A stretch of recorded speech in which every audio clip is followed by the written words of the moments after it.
Assalamualaikum warahmatullahi wabarakatuh. Alhamdulillah, meskipun saat ini kita belum bisa mengatasi secara tuntas COVID-19, tapi di bawah pimpinan Bapak Presiden Joko Widodo, kita telah menjadi lebih kompak, lebih solid, dan lebih rasional dalam menangani wabah COVID-19 ini. Akal sehat selalu harus kita gunakan dengan baik. Setiap agama pun mengajarkan manusia tidak saja dalam dengan meningkatkan iman dan takwanya, tapi juga menggunakan akal sehat. Begitu juga dalam situasi pada saat ini, kita punya syariat agama, baik yang sunnah maupun yang wajib, kemudian punya kelaziman-kelaziman, kebiasaan-kebiasaan, contohnya misalnya biasa kita takbir keliling dan sebagainya. Tapi pada sisi lain ada wabah COVID-19.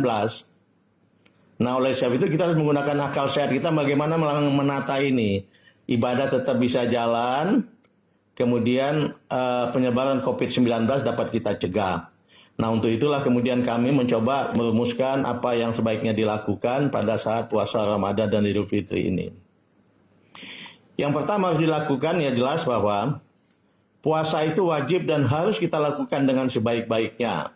Karena itu akan meningkatkan iman dan takwa kita kepada Allah Subhanahu wa taala. Dalam surat Al-Baqarah ayat 183 Allah berpesan, "Ya ayyuhallazina amanu kutiba alaikumusiyam kama kutiba alal ladzina min qablikum la'alakum tattaqun." Di situ Allah mengatakan puasa itu wajib untuk meningkatkan kita menjadi orang yang bertakwa. Jadi dalam situasi seperti ini, tetap kita usahakan maksimal, kita dapat melaksanakan puasa kita dengan baik. Itu pesan yang pertama. Yang kedua, kalau selama ini kadang-kadang kita melakukan suka sahur bersama, sahur jalanan dan lain sebagainya, maka kali ini kita sepakat bahwa sahur yang kita lakukan cukup sahur perorangan saja, atau hanya bersama keluarga inti. Ini kita lakukan bersama. Kemudian demikian juga sholat tarawih. Sholat tarawih ini sebenarnya pada era Rasulullah hanya melakukan sholat tarawih berjamaah di masjid hanya 3 kali. Selesai itu beliau sholat tarawih di rumah. Dan sholat tarawih berjamaah baru muncul kembali pada era Umar bin Khattab. Oleh sebab itu pada saat situasi kita menghadapi COVID-19 ini, ada baiknya kemudian kita kembali tidak usah sholat tarawih di masjid, kita sholat tarawih perorangan saja di rumah atau bersama dengan keluarga inti. Begitu juga tentang tilawah tadarus Al-Quran. Biasanya kita lakukan beramai-ramai di masjid, nah kali ini cukup kita lakukan di rumah masing-masing saja. Kemudian juga buka puasa, selama ini kita suka kadang-kadang buka puasa bersama keluarga besar, atau buka puasa bersama teman-teman penjabat-penjabat, atau teman-teman di kampung dan sebagainya, di perusahaan dan sebagainya. Kali ini kita buka puasa kita cukup dengan keluarga inti saja di rumah masing-masing. Kemudian demikian juga dengan nuzul Quran. Nuzul Quran ini selalu kita peringati dalam forum besar, misalnya di masjid, kemudian di balai-balai pertemuan, karena memang perlu diagungkan masalah turunnya Al-Quran ini. Tapi untuk kali ini kita isi di rumah masing-masing saja dengan berzikir dan berdoa begitu. Begitu juga takbir keliling, ini kebiasaan kita yang lalu. Maksudnya apa? Memang untuk menggemakan asma Allah itu dalam kaitan menyambut Idul Fitri. Tapi kali ini sebaiknya takbir keliling tidak usah dilakukan lagi. Kita cukup takbir melalui yang cukup menggunakan sound system masjid saja. Kemudian yang lainnya kita bisa takbir di rumah bersama dengan keluarga kecil kita masing-masing. Kemudian masalah iktikaf di masjid juga. Iktikaf di masjid memang disunatkan untuk kita lakukan terutama di 10 malam terakhir menjelang Idul Fitri. Tapi kali ini sebaiknya kita cukup zikir dan membaca Al-Quran itu di rumah saja, tidak usah ke masjid. Demikian juga tarawih keliling. Yang lalu juga kita punya kebiasaan juga tarawih keliling, ya masuk kita biasanya suka pindah dari satu masjid ke masjid yang lain melakukan tarawih keliling ini sambil juga memperluas silaturahmi. Tapi saya sarankan untuk kali ini atau kita anjurkan kali ini tidak usah lagi dulu. Nanti kalau keadaan sudah aman, insya Allah akan kita adakan kembali tentu saja. Demikian juga pesantren kilat. Biasanya ini kesempatan baik pada saat libur puasa, biasanya kita adakan pesantren kilat. Alhamdulillah memang ini bagus sekali, tapi kali ini sebaiknya tidak usah diadakan. Kalau kita ingin adakan, kita adakan melalui media elektronik saja. Insya Allah saya kira kalau di kota-kota mungkin masih bisa, mungkin banyakkan di kampung-kampung juga saya lihat sudah banyak yang menggunakan media elektronik dalam berkomunikasi.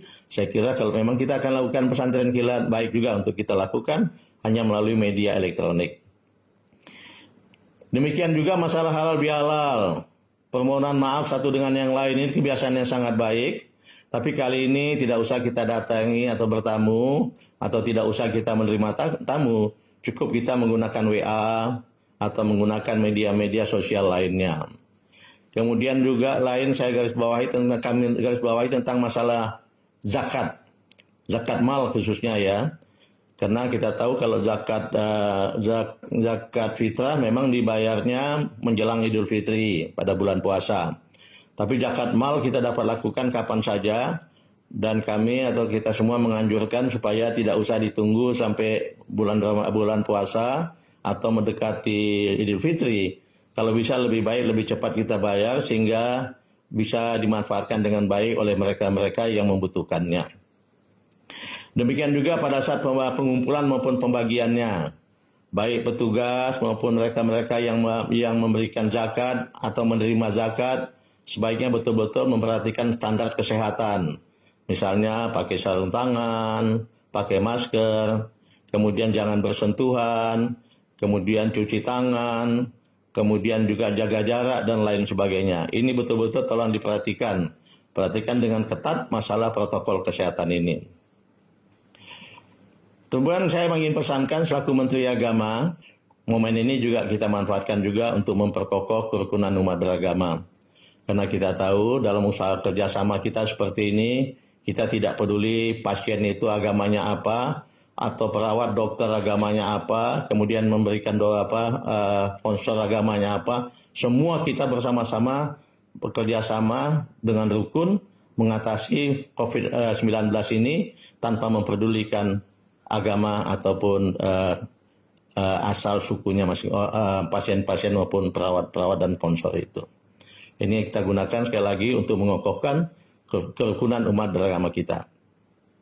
Kemudian kita simak dengan baik petunjuk-petunjuk pemerintah pusat, pemerintah daerah, maupun lembaga-lembaga yang kredibel dalam mensikapi masalah COVID-19 ini. Mudah-mudahan dengan itu kita semua dapat melaksanakan ibadah dengan baik dalam batas-batas yang saya katakan tadi, dalam batas-batas menggunakan akal sehat, tanpa mengurangi syariat agama yang ditentukan oleh Allah Subhanahu wa taala kepada kita. Sebagai penutup saya sampaikan apa yang anjuran yang saya sampaikan tadi itu bisa diabaikan seandainya sudah ada keputusan dari pemerintah pusat untuk seluruh wilayah Indonesia atau keputusan pemerintah daerah untuk wilayah masing-masing yang mengatakan bahwa situasi sudah aman, yang tadi bisa kita abaikan. Tapi sementara waktu, tolong berpegang pada itu. Mudah-mudahan kalau kita komit, kita sepakat melakukannya dengan baik, insya Allah syariat agama dapat kita lakukan dengan baik dan penyebaran COVID-19 dapat kita hindari bersama. Mudah-mudahan Allah Subhanahu wa taala selalu memberikan lindungan dan petunjuknya kepada kita sekalian dalam pengabdian kita kepada bangsa, dalam menjaga keamanan umat manusia, dan dalam memberantas wabah COVID-19. Terima kasih. Billahi taufik wal hidayah. Assalamualaikum warahmatullahi wabarakatuh. Indonesia maju.